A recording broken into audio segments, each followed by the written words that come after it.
Welcome to the deep dive. Our journey today takes us right into the heart of a really profound paradox in sub-Saharan Africa. Hmm. How do you secure food for a population that's growing incredibly fast while, at the same time trying to heal a struggling planet? It's a massive challenge. Yeah, millions of smallholder farmers are working tirelessly, often against incredible odds, just to feed their families, their communities. It feels really urgent. Absolutely. And here's the core dilemma we're going to explore today. The very agricultural practices that have been traditionally used to boost crop yields. Well, they can unintentionally contribute quite significantly to greenhouse gas emissions. Right, that trade-off. Exactly. So how do we feed a continent without sort of inadvertently pushing our planet further into crisis? That's the key question. The answers, as we'll discover from this vital research review, we're looking at challenges and opportunities for enhancing food security and greenhouse gas mitigation in smallholder farming in sub-Saharan Africa. They aren't really found in single solutions. No, it's more complex. It seems like it points to a radical new way of thinking about agriculture. So our mission today is to unpack how these farmers are striving for food, look at the environmental implications, and explore these groundbreaking integrated solutions that are emerging from the research. Yeah, and a key insight here, I think, is that this isn't just about farming practices in isolation. Okay. It's really about this complex intersection of climate change, economic development, and fundamental human well-being. We'll be looking for some surprising facts, hopefully, and some really practical insights that show just how interconnected all these issues truly are. Okay, so to really grasp the scale here, let's zero in on the ground level in sub-Saharan Africa. Now, for those familiar with the region, agriculture's dominance, that's no surprise. Mm. But the sheer scale is still pretty striking. It employs over half the population, 51.6%, Wow. and contributes more than 20% of GDP. And what's truly foundational to this is the smallholder farmer, typically managing maybe 2 hectares or less, but who surprisingly accounts for up to 90% of agricultural production in some countries. 90%, that's huge. Mm. But a critical point the research highlights is that, well, despite this huge agricultural backbone, self-produced food only covers about 20% of household needs. Only 20%. Yeah, which leads to profound food insecurity.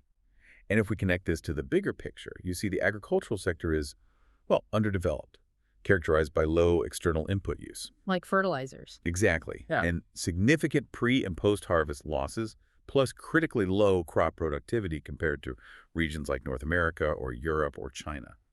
The research really lays out this disparity. Right. Now, layer on top of that immense demographic pressure. The population in sub-Saharan Africa is projected to more than double. Double. From about 1 billion in 2017 to a staggering 2.17 billion by 2050. Wow. I mean, cereal demands could triple. That's just an immense strain on food systems that are already struggling, right? With widespread soil degradation, severe water scarcity from droughts, climate variability. So it sounds like despite all this incredible human effort, the current farming methods, they're barely keeping pace and they're actually pushing the environment harder. Yeah, is that where the climate dilemma really kicks in? I think so. The research highlights this growing concern.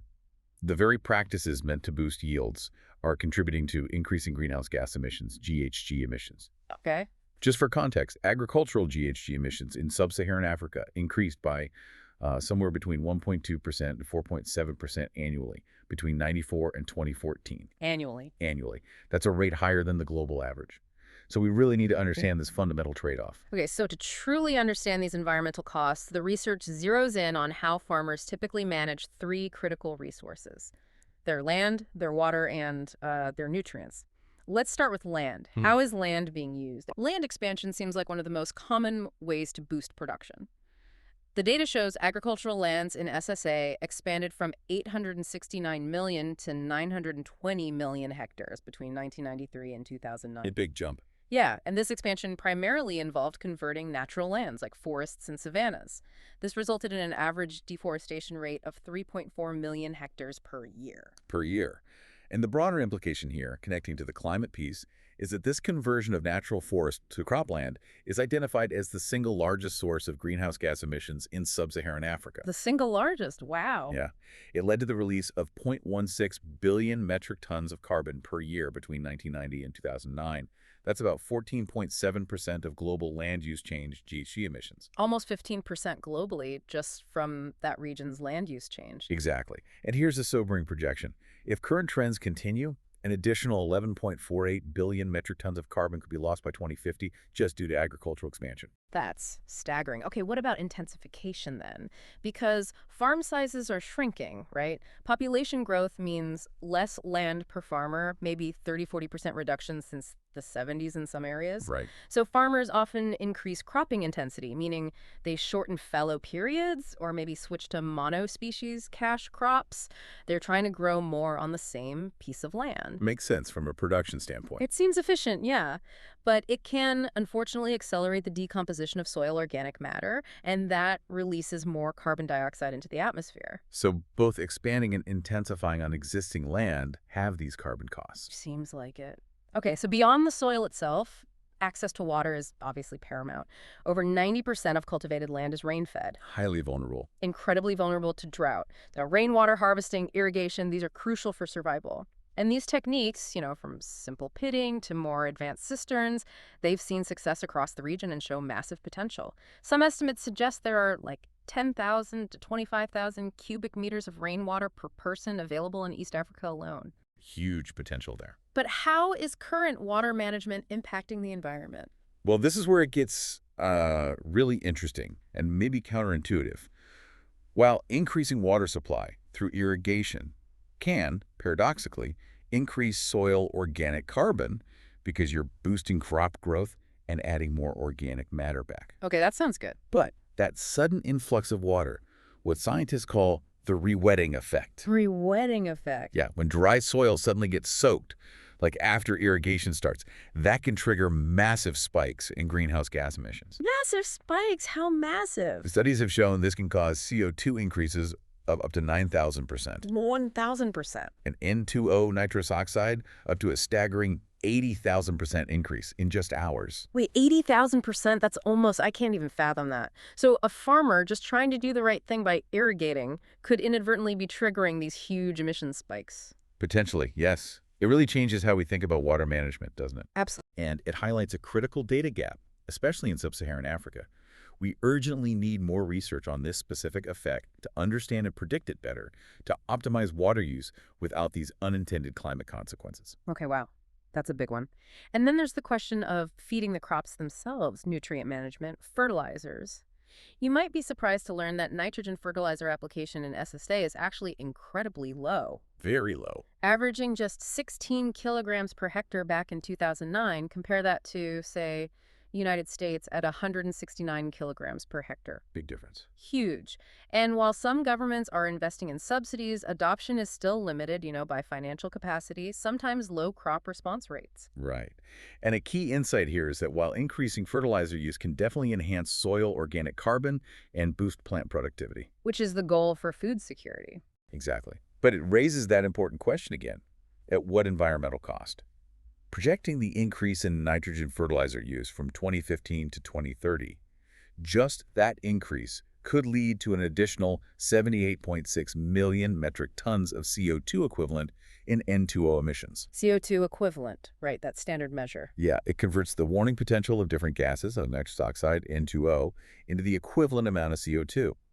And what's really crucial to understand here is that the relationship between nitrogen input and N2O emissions is often exponential, not linear. Exponential, meaning? Meaning, especially after you pass a certain threshold, relatively small increases in fertilizer can lead to disproportionately large increases in N2O. So careful management becomes absolutely critical to avoid a sudden, abrupt surge in these potent emissions. Okay, so the big takeaway from looking at these common practices, land, water, nutrients, is that these single solution approaches, they often create new problems or these really difficult trade-offs. Exactly. You solve one problem, maybe create another. So the research points to a much more integrated way forward, what they call the Land-Water-Nutrient Nexus, or LWNN. LWNN.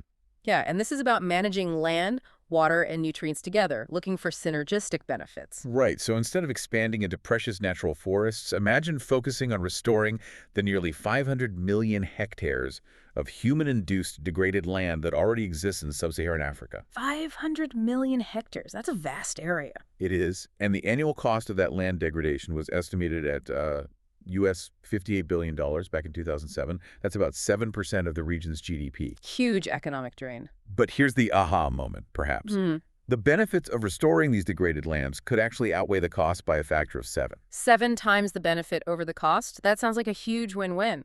But are there practical limitations or trade-offs with something like agroforestry that the research highlights? Well, one key strategy for that restoration is agroforestry, intentionally growing trees alongside crops and animals. Okay. And research shows this can dramatically increase, say, maize yields by 89%, up to 318%. Wow. Improve soil nitrogen by 20%, and actively sequester carbon, locking away up to 27.2 metric tons of CO2 equivalent per hectare per year. So it helps food, soil, and climate. Precisely. Now, absolutely, while the potential is immense, the report is clear that scaling it up faces significant economic and technical hurdles, which we should definitely touch on later. Okay. But just to give you a sense of the scale, converting just 20% of these degraded areas into agroforestry could potentially sequester 2.7 billion metric tons of CO2 equivalent annually. 2.7 billion tons. Annually.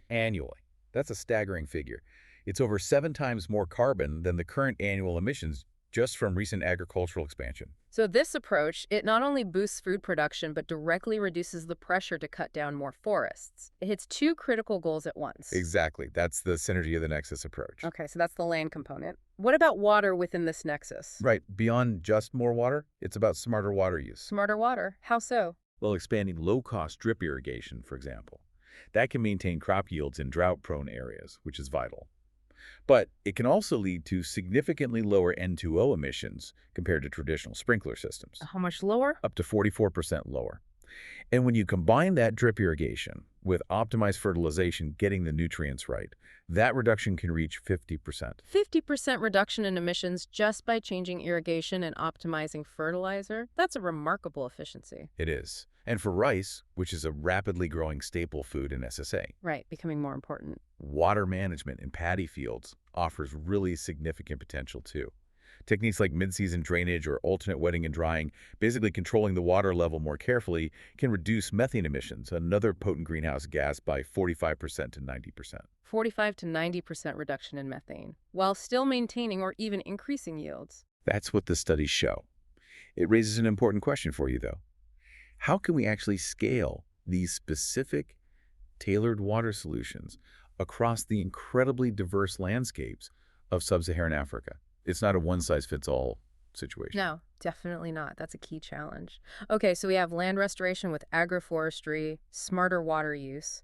What about the nutrient component in this integrated LWNN approach? Well, the challenge with nutrients, as we touched on, is finding that sweet spot, right? Mm-hmm.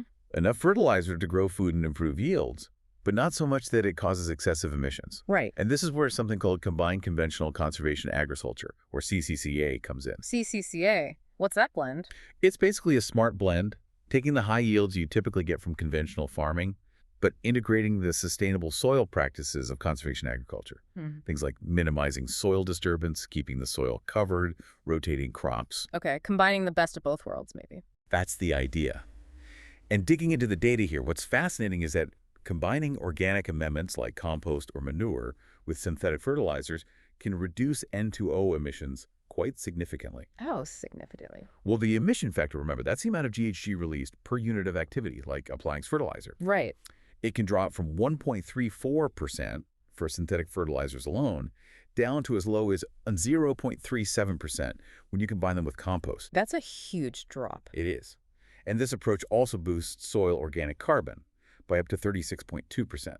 So again, better soil health, better climate outcome. And the yield. Studies in SSA have shown that the yield-scaled N2O emissions, so the emissions per unit of crop yield, can be 19% to 88% lower with these CCCA practices. So you're essentially achieving more food with less climate impact. Exactly. This approach truly highlights that knowledge is most valuable when it's understood and applied in this integrated way, moving beyond those single-factor solutions. Okay, the LWNN approach, integrating land, water, nutrients, sounds incredibly promising on paper. The synergies seem really powerful, but implementing it on the ground, that must face some very real Oh, barriers. absolutely. Huge barrier. You can imagine some of them, right? Technical challenges, maybe a lack of knowledge or experience among farmers with these newer techniques. Yeah, and limited extension services to actually disseminate these new approaches effectively. And economically.